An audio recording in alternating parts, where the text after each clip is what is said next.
நம்ம நிறைய பேர் ஒரு டிகிரி படித்து முடிச்சுட்டு பிஎட் படிக்கும் அப்படின்னா ஒரு கவர்மெண்ட் ஸ்கூலில் டீச்சராக வேலை பார்க்கணும், அப்படி இல்லைன்னா ஒரு எஜுகேஷனல் ஃபீல்டில் ஒரு ஆஃபீஸராக வேலை பார்க்கணும் அப்படின்னு ட்ரீமோட தான் நம்ம பிஎட் வந்து படிப்போம். ஆனால் பிஓ எக்ஸாமுக்கு வந்து அட்டெம்ப்ட் கொடுப்பாங்க, நிறைய பேர் வந்து அட்டெம்ப்ட் கொடுக்க மாட்டாங்க, மைனஸை மட்டும்தான் பார்த்துட்டு இருப்பாங்க. இதையெல்லாம் தாண்டி இந்த எக்ஸாமுக்கான கல்வி தகுதி என்ன அப்படின்னு நிறைய பேர் வந்து கேட்குங்க. ஆக்சுவலாக வந்து நம்ம நிறைய வீடியோ போட்டிருக்கோம், இருந்தாலுமே இந்த எக்ஸாமுக்கான குவாலிஃபிகேஷன் அப்படின்னு பார்க்கும்போது ஜென்ரல் ஸ்டடீஸ்க்கான டெஸ்ட் பேஜ் அவைலபிளாக இருக்குது, சைக்காலஜிக்கான டெஸ்ட் பேஜ் வந்து அவைலபிளாக இருக்குது, current affair GK and Tamil தகுதி தேர்வு, இந்த மாதிரி எல்லாத்துக்குமே வந்து சிலபஸ் ஃபோக்கஸ் பண்ணி டெஸ்ட் பேஜ் வந்து அவைலபிளாக இருக்குது. ஆல்ரெடி ஜாயின் பண்ணவங்களுக்கு வந்து டெஸ்ட் வந்து நடந்துட்டு இருக்கு, சிலபஸை ஃபோக்கஸ் பண்ணி அடுத்த டெஸ்ட் வந்து ஸ்டார்ட் ஆக போகுது.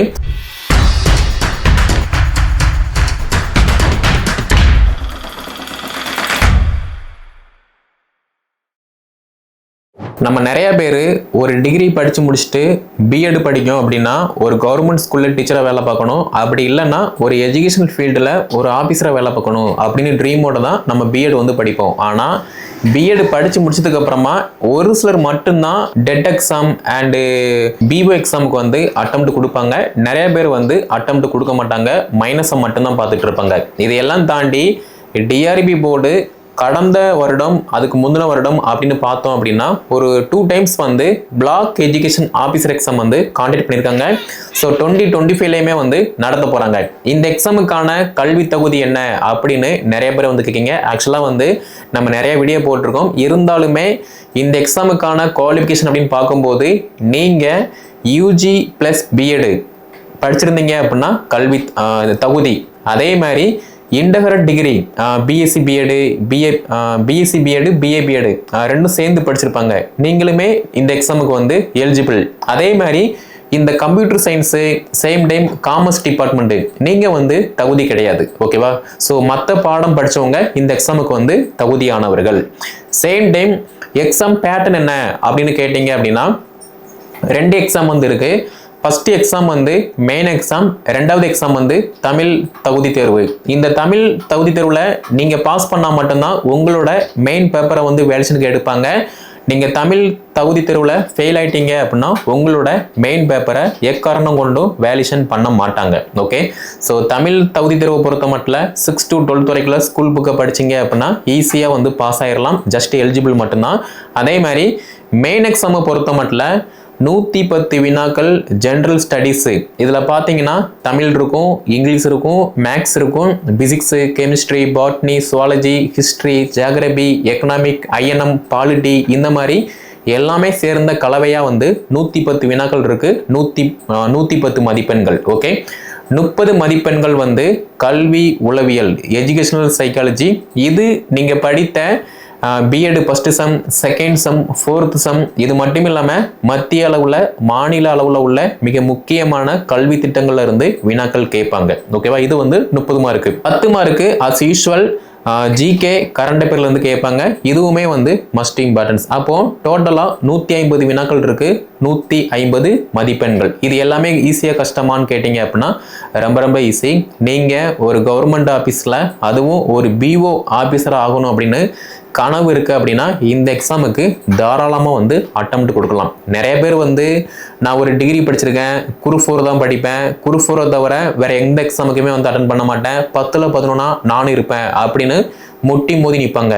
ஆனால் அங்கே நிற்காம ஜஸ்ட்டு இதை ஃபோக்கஸ் பண்ணணும், அதாவது இந்த பிஓ எக்ஸாமுக்கு வந்து அட்டெம்ப்ட் கொடுத்தோம் அப்படின்னா ஈஸியாக வந்து பாஸ் பண்ண முடியும். அதே மாதிரி டிஎன்பிசி எக்ஸாமுக்கு படிக்கிற மாதிரியே இந்த எக்ஸாமுக்கு படிக்கலாமா அப்படின்லாம் கேட்குங்க. அப்படி இல்லை, டிஎன்பிசியை பொறுத்த மட்டும் அது வந்து ஒரு காமனான ரெக்யூர்மெண்ட்டு. ஆனால் இந்த டிஆர்பியை பொறுத்த மட்டும் அதுவும் பிஓ எக்ஸாமை பொறுத்த மட்டும் ஒரு டீச்சிங் ஃபீல்டு, சேம் டைம் நம்ம ஒர்க் பண்ணக்கூடிய இடமும் வந்து ஒரு எஜுகேஷனல் ஆஃபீஸ். அதே மாதிரி நம்ம விசிட்டிங் போகிறோம், ஒரு ஸ்கூலுக்கு விசிட் போகிறோம் அப்படின்னா அங்கேயுமே வந்து ஸ்டூடெண்ட்டுக்கிட்ட அங்கே பணிபுரியக்கூடிய டீச்சர்ஸ் கிட்ட வந்து நம்ம கொஸ்டின் ரேஸ் பண்ணுற மாதிரி இருக்கும். அப்போது நம்மளுமே வந்து நல்லா அப்டேட்டாக இருந்தால் மட்டும்தான் ஈஸியாக வந்து அங்கே பர்ஃபார்மன்ஸ் பண்ண முடியும். அப்படி பார்க்கும்போது டிஎன்பிசி எக்ஸாமுக்கு படித்த மாதிரி படிக்காமல் டிஆர்பி போர்டு நடத்தக்கூடிய இந்த பிஓ எக்ஸாமை ஃபோக்கஸ் பண்ணி படிக்கும்போது மட்டும்தான் உங்களால் நல்ல மார்க்கு ஸ்கோர் பண்ண முடியும், ஓகேவா? ஸோ சிலபஸ் வந்து டிஆர்பி வெப்சைட்டில் வந்து அவைலபிளாக இருக்குது. அங்கே அசஸ் பண்ண முடியல அப்படின்னா நம்முடைய அகாடமி டெலிகிராம் குரூப்பில் டிஆர்பி பிஓ எக்ஸாம் அப்படின்னு டெலிகிராமில் சர்ச் பண்ணீங்க அப்படின்னா நம்ம அகாடமி குரூப் வந்து ஷோவ் ஆகும். அதில் நீங்கள் ஜாயின் பண்ணுற பட்சத்தில் ஈஸியாகவே வந்து syllabus and previous year question further update எல்லாமே வந்து அசஸ் பண்ணிக்கலாம். ஓகே, அதே மாதிரி நம்ம அகாடமி சார்பாக இந்த பிளாக் எஜுகேஷன் ஆஃபீஸர் எக்ஸாம் வட்டார கல்வி அலுவலர் தேர்வு எக்ஸாமுக்கு வந்து கரண்ட் சிலபஸை ஃபோக்கஸ் பண்ணி ஜென்ரல் ஸ்டடீஸ், கல்வி உளவியல், பொது அறிவு, நடப்பு நிகழ்வுகள், அது மட்டும் இல்லாமல் தமிழ் தகுதி தேர்வு, இந்த மாதிரி எல்லாத்துக்குமே வந்து டெஸ்ட் பேஜுமே நம்ம காண்டக்ட் பண்ணுறோம். மெட்டீரியல் ப்ளஸ் டெஸ்ட் பேஜுமே வந்து காண்டக்ட் பண்ணுறோம். ஓகே, நான் குரூப் 4க்கு படித்தேன், குரூப் 2க்கு படித்தேன், ஸோ இந்த எக்ஸாம் வந்து நான் அட்டெம்ப்ட் கொடுக்க போகிறேன் அப்படிங்கிற மாதிரி இல்லாமல் அது ஒரு பக்கம் இருந்தாலுமே இந்த பிஓ எக்ஸாம் சிலபஸை ஃபோக்கஸ் பண்ணி நீங்கள் ப்ரிப்பரேஷன் பண்ணுற பட்சத்தில் ஈஸியாக வந்து பாஸ் பண்ண முடியும். ஓகேவா, அதே மாதிரி ஸ்கூல் புக்கை மட்டும் படித்தா போதுமா அப்படிங்கிற மாதிரிலாம் வந்து கேட்கிங்க. அப்படி கிடையாது. நம்ம ஒரு ஆஃபீஸர் ஆக போகிறோம் அப்படின்னா அதுக்கான தகுதியை வந்து நீங்கள் வளர்த்துக்கிற மாதிரி இருக்கும். இந்த சிலபஸை ஃபோக்கஸ் பண்ணி ஃபஸ்ட்டு நம்ம படிக்க வேண்டியது ஸ்கூல் புக்கு வந்து படிக்கணும். ரெண்டாவதாக வந்து சிலபஸை ஃபோக்கஸ் பண்ணி டிகிரி லெவலுமே வந்து படிக்கிற மாதிரி இருக்கும். அப்படி இருக்கும்போது மட்டும்தான் உங்களால் நல்ல மார்க் வந்து ஸ்கோர் பண்ண முடியும். அதே மாதிரி நான் படித்தா மட்டும் போதுமா, நான் ஸ்கூலில் ஒர்க் பண்ணுறேன், ஹவுஸ் ஒய்ஃபாக இருக்கேன், ப்ரைவேட் செக்டரில் வந்து வேலை பார்த்துட்டு இருக்கேன், நான் படிச்சுக்கிட்டே இருக்கேன், ஆனால் டெஸ்ட்டு ப்ராக்டிஸ் பண்ணலை அப்படின்னா உங்களால் வந்து பாஸ் பண்ண முடியாது.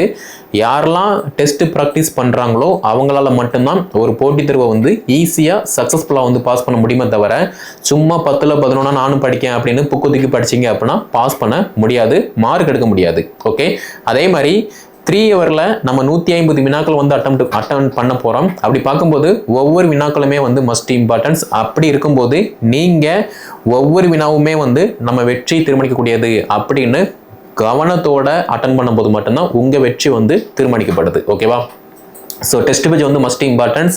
நம்ம அகாடமி சார்பாக இந்த பிஓ எக்ஸாமுக்கு டெஸ்ட் பேஜ் மட்டுமே நம்ம தனியாக ஃபோக்கஸ் பண்ணுறோம். டெஸ்ட் பேஜில் ஜாயின் பண்ணுறவங்க ஆல்ரெடி நம்ம கிட்ட இருக்கக்கூடிய டீச்சர்ஸ் இதை வந்து கவனமாக வந்து படிக்கிற மாதிரி இருக்கும். அதே மாதிரி இல்லை நான் வந்து மெட்டீரியல் ப்ளஸ் டெஸ்ட் பேஜ் எல்லாமே வேணும் அப்படின்னா உங்களுக்குமே வந்து கரண்ட் சிலபஸை ஃபோக்கஸ் பண்ணி அப்டேட்டான மெட்டீரியல், அது மட்டும் இல்லாமல் டெஸ்ட் பேஜ் எல்லாமே காண்டக்ட் பண்ணுறோம்.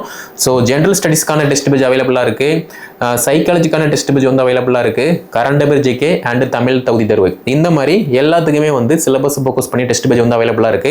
ஆல்ரெடி ஜாயின் பண்ணவங்களுக்கு வந்து டெஸ்ட் வந்து நடந்துட்டு இருக்கு. சிலபஸை ஃபோக்கஸ் பண்ணி அடுத்த டெஸ்ட் வந்து ஸ்டார்ட் ஆக போகுது. புதுசாக நீங்கள் யாராவது ஜாயின் பண்ண போறீங்க அப்படின்னா நீங்களுமே சிலபஸை ஃபோக்கஸ் பண்ணுங்க. ஸ்கூல் புக்கை படிங்க, டிகிரி லெவல் புக்கை வந்து படிங்க.